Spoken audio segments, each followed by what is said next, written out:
I get really bad sleep paralysis, so sleep paralysis. And so begins the carousel, sweat and shallow breath. A dog replaces the nameless shadow sat upon my breast. The lights from the circus ride don't admit but absorb. In lieu of horses, a sentence spins, alone and not adored. Consciousness remains confused, vision corrupted sight. For my throat, the black dog moves, considered and precise. The apparition passes when at last I wake. The dog remains invisible, an ever-present weight. Shit, sleep paralysis done. Would not recommend. This is a poem I wrote for a friend of mine who asked me to write it a day before. He was doing a show about smoking and it was very badly organised, so he asked me to fill a gap while they were changing a scene. So I took the piss a little bit.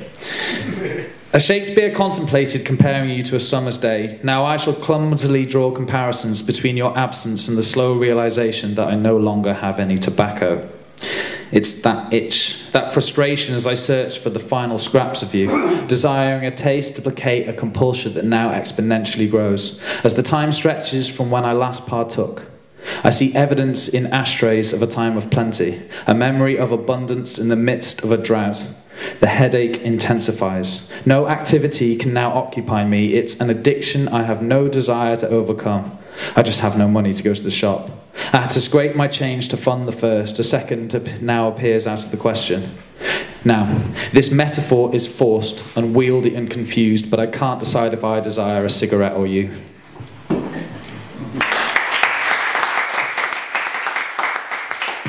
I'm going to get all my, gay ones out of the way, so I didn't plan to, but I've started.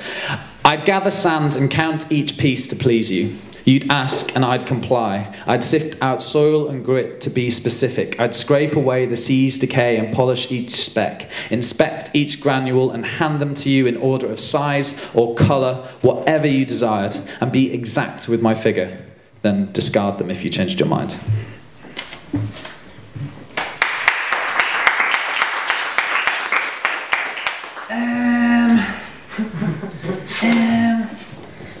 Let's do...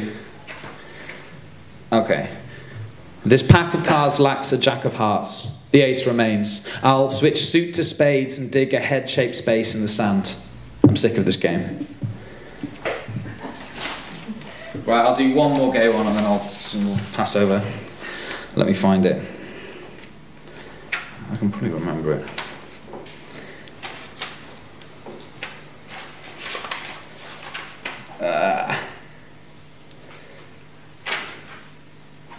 As you look through me, my lungs constrict. That aching tick of the second-hand picks this moment to slow. Restricting conflictions flash like sparks. Diction first falters, then falls apart. You are a crucifix upon which I shall willingly nail myself if you would but let me. Still wordless you stare. There is nothing more. You turn first. You always turn first, and I burn holes in the back of your head before retreating. Words formed yet unsaid. Maybe next time.